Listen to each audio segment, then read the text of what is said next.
Hello welcome back to silent learning. Jessy സാറാണ്, ജിതിൻ സാറാണ്. മക്കളെ, എല്ലാ ആൾക്കാർക്കും സുഖമാണ് എന്ന് വിശ്വസിക്കുന്നു. നമുക്കറിയാം, നമ്മുടെ മുൻപിലേക്കുള്ള ഇനിയുള്ള ഏറ്റവും ഇമ്പോർട്ടന്റ് ആയിട്ടുള്ള ഒരു എയിം എന്ന് പറഞ്ഞാൽ എന്താണ്? ഈ വർഷം നടക്കാൻ പോകുന്ന നമ്മുടെ ഫൈനൽ എക്സാം ആണ്. ഈ ഫൈനൽ എക്സാമിനകത്ത് വലിയൊരു മാർക്ക് നമുക്ക് എന്ത് ചെയ്യേണ്ടതുണ്ട്? സ്കോർ ചെയ്യേണ്ടതുണ്ട്. ഇപ്പോൾ ഓണം എക്സാമിനും ക്രിസ്മസ് എക്സാമിനും ഒക്കെ മാർക്ക് കുറഞ്ഞ ആളുകൾ ഉണ്ടെങ്കിൽ നിർബന്ധമായും ഈ വീഡിയോ നിങ്ങൾ മുഴുവനായിട്ട് എന്ത് ചെയ്യണം? കാണണം മക്കളെ. അപ്പൊ നമുക്ക് ഇനിയുള്ള ഭാഗങ്ങൾ എന്ന് പറഞ്ഞാൽ, ഇനിയുള്ള പ്രധാനപ്പെട്ട സമയം എന്ന് പറഞ്ഞാൽ, ചാപ്റ്റർ എല്ലാം പഠിക്കുക എന്ന് പറഞ്ഞാൽ എന്തല്ല പോസിബിൾ അല്ല.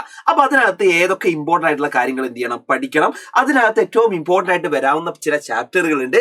ഏറ്റവും ഇമ്പോർട്ടന്റ് ആയിട്ടുള്ള ഒരു ചാപ്റ്റർ ഉണ്ടല്ലോ മക്കളെ, നിങ്ങൾക്കറിയാലോ, വാട്ടർ ഓൺ എർത്ത് അല്ലെങ്കിൽ ഭൂമിയിലെ ജലം എന്ന് പറഞ്ഞൊരു ചാപ്റ്റർ ഉണ്ട്. ഈ ചാപ്റ്ററിനകത്തെ ഏറ്റവും ഇമ്പോർട്ടന്റ് ആയിട്ടുള്ള കുറച്ച് ചോദ്യങ്ങളും അതിന്റെ ഉത്തരങ്ങളുമായിട്ടാണ് എന്ത് ചെയ്യുന്നത്? സാറ് നിങ്ങൾക്ക് മുമ്പിൽ വന്നിട്ടുള്ളത്. മക്കളെ, ഈ വീഡിയോ ഫുള്ള് കാണട്ടോ. കാരണം വെച്ചാൽ അവസാന ഭാഗത്തേക്ക് ഞാൻ എന്ത് ചെയ്യുന്നുണ്ട്? നിങ്ങൾക്ക് ഒരു ഇമ്പോർട്ടന്റ് ആയിട്ടുള്ള ഒരു ഇൻഫർമേഷൻ തരുന്നുണ്ട്. അപ്പൊ എല്ലാ ആൾക്കാരും കാണണം. യെസ്, ആദ്യമായിട്ട് നമുക്ക് നോക്കുന്നത് ഈ ഭാഗത്ത് നിന്ന് വരാവുന്ന ആദ്യത്തെ ഒരു ചോദ്യം, വൺ വേർഡ് ചോദ്യങ്ങളൊക്കെ വരാറുണ്ട്. അങ്ങനത്തെ ഒരു ചോദ്യമാണ്. On which day we celebrate world water day? ലോക ജലദിനമായി നമ്മൾ ആചരിക്കുന്ന ദിവസം എന്നാണ്. മക്കളെ, നിങ്ങൾക്കറിയാലോ, അത് മാർച്ച് 22 ഏതാണ്? മാർച്ച് 22. ഒറ്റ കാര്യം, ഇത് എങ്ങനെ നിങ്ങൾക്ക് ഓർമ്മയിൽ വെക്കാം എന്നുള്ളത് അതിനൊരു ടിപ്പ് ഞാൻ പറഞ്ഞുതരാം. മക്കളെ, ഒറ്റ കാര്യം വ്യക്തി, എടാ മാർച്ച് മാസം അല്ലേ നമ്മുടെ മാർച്ച് മാസം എന്ന് പറഞ്ഞാൽ എന്താണ്? മാർച്ച് മാസത്തിൽ നമ്മുടെ നാട്ടിലൊക്കെ തന്നെ ഈ വെള്ളം കിട്ടാത്തൊരവസ്ഥയല്ലേ മാർച്ച് മാസം? വേനൽക്കാലം തുടങ്ങുകയാണ്. അപ്പൊ വേനലിൽ നമ്മൾ എല്ലാ ആൾക്കാരും പറയും, ഒരു 2 തുള്ളി വെള്ളം തരൂ അല്ലെ? എല്ലാ ആൾക്കാരും പറയാറില്ല, 2 തുള്ളി വെള്ളം തരൂ, 2 വെള്ളത്തിന് പോലും നമ്മൾ എന്ത് ചെയ്യുന്നുണ്ട്? ചിലപ്പോൾ നമ്മൾ ആഗ്രഹിക്കാറുണ്ട്. അപ്പൊ നോക്കിയോളി, മാർച്ച് മാസം വേനൽക്കാലാണ്. അപ്പൊ 2 തുള്ളി 22 അങ്ങനെ ഓർത്ത് വെച്ചോളാം. അങ്ങനെയൊക്കെ കണക്ട് ചെയ്ത് എന്ത് ഓർത്ത് വെച്ചോളാം. കാരണം ഇങ്ങനെയുള്ള പ്രധാനപ്പെട്ട സമയം, ഈ പ്രധാനപ്പെട്ട കാര്യങ്ങളൊക്കെ ഇങ്ങനെ എന്തെങ്കിലുമൊക്കെ കോഡൊക്കെ വെച്ച് എന്ത് ചെയ്യുക? ഓർത്ത് വെക്കട്ടോ. അപ്പൊ മറക്കില്ലല്ലോ. അപ്പൊ അത് അങ്ങനെ പഠിച്ചു. പിന്നെ ഇനി നമുക്ക് അടുത്ത് പറയാനുള്ളത്, മക്കളെ നോക്കിക്കൊള്ളുക, അടുത്തൊരു പ്രധാനപ്പെട്ട വേറൊരു ദിവസമാണ്. On which day we celebrate world water shed day? അപ്പൊ മക്കളെ ശ്രദ്ധിക്കുക, അടുത്ത ചോദ്യം എന്ന് പറഞ്ഞാൽ ലോക തണ്ണീർത്തട ദിനമായിട്ട് ആചരിക്കുന്നത് എന്നാണ്? ലോക തണ്ണീർത്തട ദിനമായി ആചരിക്കുന്നത് ഫെബ്രുവരി 2 കേട്ടോ. ഫെബ്രുവരി 2 ആണ് ഇത് ലോക തണ്ണീർത്തട ദിനമായിട്ട് നമ്മൾ എന്ത് ചെയ്യുന്നത്? ആചരിക്കുന്നത്. തണ്ണീർത്തടം കാണാത്ത ആൾക്കാരുണ്ടെങ്കിൽ ഇതാണ് സ്ഥാനം കേട്ടോ. ഈ പറയുന്ന വാട്ടർ ഷെഡ് ഡേ ഇതാണ് സംഭവം. എടാ, തണ്ണീർത്തടം നമ്മുടെ നാട്ടിൽ പല സ്ഥലത്തും കണ്ടിട്ടില്ലേ? വെള്ളം ഇങ്ങനെ തങ്ങി നിൽക്കുന്ന കുറച്ച് സ്ഥലങ്ങളില്ലേ? അതാണ് കേട്ടോ. ഇപ്പൊ കിണറിലും അതുപോലെ തന്നെ പ്രധാനപ്പെട്ട സ്ഥലങ്ങളിലൊക്കെ നമ്മുടെ നാട്ടിൽ വെള്ളം വേണമെങ്കിൽ ഇങ്ങനെയുള്ള തണ്ണീർത്തടങ്ങൾ നമ്മൾ സംരക്ഷിക്കണം. ചില ആൾക്കാരൊക്കെ മണ്ണിട്ടൊക്കെ നികത്തുന്നുണ്ട്. അതൊന്നും പാടില്ല. തണ്ണീർത്തടങ്ങൾ നമ്മൾ എന്ത് ചെയ്യണം? സംരക്ഷിക്കണം എന്ന് മക്കൾ എന്ത് ചെയ്യുക? ഓർമ്മയിൽ വെക്കുക. ഇനി നമുക്കിനി പറയാൻ പോകുന്നത് ഇതിനകത്ത് നെക്സ്റ്റ് ഏറ്റവും ഇമ്പോർട്ടന്റ് ആയിട്ടുള്ള ഭാഗമാണ്. മക്കളെ, ഏറ്റവും ഇമ്പോർട്ടന്റ് ആയിട്ട് ഭാഗം എന്ന് പറഞ്ഞാൽ ചോദ്യം ഇതാണ്: list out the important uses of water ആണ്. പ്രധാനമായിട്ടും ജലത്തിന്റെ അല്ലെങ്കിൽ ഈ പറയുന്ന വാട്ടറിന്റെ പ്രധാനപ്പെട്ടുള്ള ഉപയോഗങ്ങളാണ് പ്രധാനമായിട്ട് പട്ടികപ്പെടുത്താൻ പറഞ്ഞത്.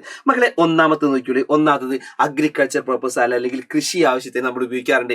സെക്കൻഡ് വൺ നോക്കി ഇൻഡസ്ട്രിയൽ പർപ്പസ് അല്ലെങ്കിൽ വ്യാവസായിക ആവശ്യത്തിന്. നെക്സ്റ്റ് വൺ നോക്ക് പ്രൊഡക്ഷൻ ഓഫ് ഇലക്ട്രിസിറ്റി അല്ലെങ്കിൽ വൈദ്യുതി ആവശ്യത്തിന്, വൈദ്യുതി നിർമ്മിക്കാൻ വേണ്ടി നമ്മൾ ജലം ഉപയോഗിക്കുന്നുണ്ട്.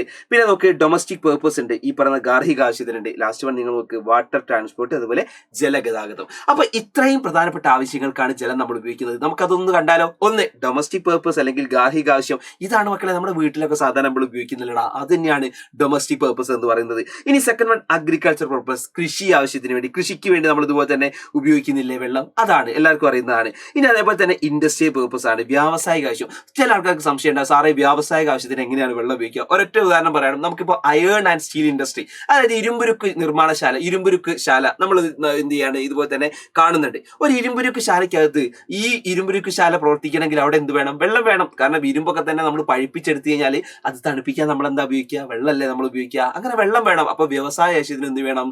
വെള്ളം വേണം. ഇത് മാത്രമല്ല, ഒരുപാട് വ്യവസായങ്ങൾക്ക് എന്ത് വേണം? വെള്ളം ഇമ്പോർട്ടന്റ് തന്നെയാണ്.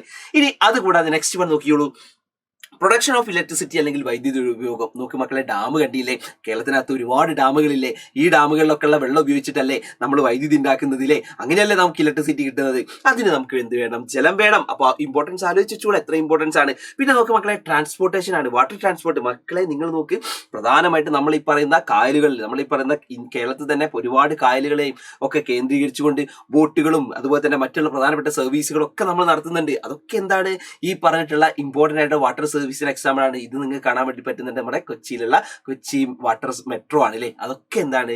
ഈ ഒരു വാട്ടർ ട്രാൻസ്പോർട്ടിന്റെ എക്സാമ്പിൾസ് ആണ്. അപ്പൊ മക്കളെ, ഇത്തരത്തിലേക്ക് ഇപ്പൊ നമ്മളിപ്പോ ഡിസ്കസ് ചെയ്തിട്ടുള്ള ടോപ്പിക്കുകളൊക്കെ നിങ്ങൾ നോക്കിയാൽ മതി. ഈ പറയുന്ന വാട്ടർ ഓൺ എർത്ത് എന്ന് പറയുന്ന, ഭൂമിയിലെ ജലം എന്ന് പറയുന്ന വളരെ ഇമ്പോർട്ടന്റ് ആയിട്ടുള്ള ചാപ്റ്ററിനകത്തുള്ള ഇമ്പോർട്ടന്റ് ആയിട്ടുള്ള ഭാഗങ്ങളാണ് ഡിസ്കസ് ചെയ്തത്. ഇതേപോലെ ഇനി നമ്മൾ പഠിക്കുന്ന സമയത്ത് നിങ്ങൾ ഓരോ ചാപ്റ്ററിനകത്തെയും ഇമ്പോർട്ടന്റ് ആയിട്ടുള്ള കാര്യങ്ങളാണ് നോക്കി എന്ത് ചെയ്യുന്നത് പഠിക്കേണ്ടത്. കാരണം എല്ലാ ചാപ്റ്റേഴ്സും പഠിക്കാനുള്ള സമയം നമുക്ക് മുൻപിലില്ല. നമുക്ക് എക്സാമിന് ആകെ കുറച്ച് സമയം മാത്രമേ ഉള്ളൂ. അതുകൊണ്ട് എല്ലാ ചാപ്റ്ററും പഠിക്കാനില്ല. അപ്പൊ എല്ലാം നമ്മൾ എന്ത് ചെയ്യണം, അതിൽ ഓരോ ചാപ്റ്ററിലെയും ഇമ്പോർട്ടന്റ് സാധനങ്ങൾ റിവൈസ് ചെയ്ത് പോകണം. അപ്പൊ ഞാൻ മനസ്സിലാക്കുന്നത്, നമ്മൾ സ്വയം അങ്ങനെ ഇതുപോലെ തന്നെ എല്ലാ ചാപ്റ്റേഴ്സും പഠിക്കുക എന്ന് പറഞ്ഞാൽ അതൊരിക്കലും എന്തല്ല പോസിബിൾ അല്ല. നിങ്ങൾക്ക് എന്തായാലും ഒരു ഹെൽപ്പ് നിങ്ങൾക്ക് വേണം. നിങ്ങൾക്കൊരു ഹെൽപ്പ് എന്തായാലും വേണം. അങ്ങനെയുള്ള ഒരു വലിയൊരു ഹെൽപ്പുമായിട്ട് സൈലം നിങ്ങൾക്ക് മുമ്പിലേക്ക് വരികയാണ്. മക്കളെ, വേറൊന്നല്ലടാ, സൈലത്തിന്റെ എല്ലാ ആൾക്കാർക്കും വേണ്ടി ഒരു സന്തോഷ വാർത്ത. 8ാം ക്ലാസ്സിലെ എൻ്റെ മക്കൾക്കുള്ള ഒരു വലിയൊരു സന്തോഷ വാർത്ത. 8ാം ക്ലാസ്സിൽ ഇപ്പൊ പഠിക്കുന്ന കുഞ്ഞുങ്ങൾക്ക് വേണ്ടിയിട്ട് സൈലത്തിന്റെ ഓൺലൈൻ റിവിഷൻ ബാച്ച് ഇതുപോലെ സൈലത്തിന്റെ യോധയിൽ എന്ത് ചെയ്തിട്ടുണ്ട്, സ്റ്റാർട്ട് ചെയ്തിട്ടുണ്ട്. അപ്പൊ മക്കളെ, ആകെ കുറഞ്ഞ റേറ്റിന്, ആ പണമൊക്കെ നിങ്ങൾക്കറിയാം വളരെ തുച്ഛമായ പൈസയ്ക്കാണ് സൈലം നിങ്ങൾക്ക് മുൻപിൽ എന്ത് ചെയ്യുന്നത്, ഇത് തരുന്നത്. അത് കുറച്ച് സമയം മാത്രമേ ഉണ്ടാവുള്ളൂ, കുറച്ച് ദിവസങ്ങൾ മാത്രമേ ഉണ്ടാവുള്ളൂ. മാക്സിമം എല്ലാ ആൾക്കാരും എന്ത് ചെയ്യുക, ഇത് മാക്സിമം ഉപയോഗപ്പെടുത്തുക. അങ്ങനെ ഈ വരുന്ന പ്രധാനപ്പെട്ട നമ്മുടെ ഫൈനൽ എക്സാമിന് ഫുൾ മാർക്ക് നമുക്ക് നേടണം. അടുത്ത കൊല്ലം 9ാം ക്ലാസ്സിനകത്തേക്ക് നമ്മൾ എന്ത് ചെയ്യണം, വലിയ മാർക്കുമായിട്ട് നമ്മൾ എന്ത് ചെയ്യണം, പോകണം.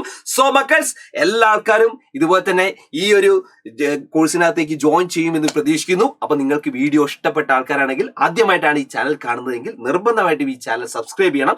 ഇനി നിങ്ങൾക്ക് നിങ്ങളുടെ കമന്റുകളും കാര്യങ്ങളൊക്കെ ഉണ്ടെങ്കിൽ താഴെ നിങ്ങൾ എന്ത് ചെയ്യണം, രേഖപ്പെടുത്തണം. അപ്പൊ മക്കളെ, കാണാം, അടിപൊളിയാക്കുക, ഉഷാറാക്കുക. സോ ജെസി സാറാണ്. So bye everyone, by.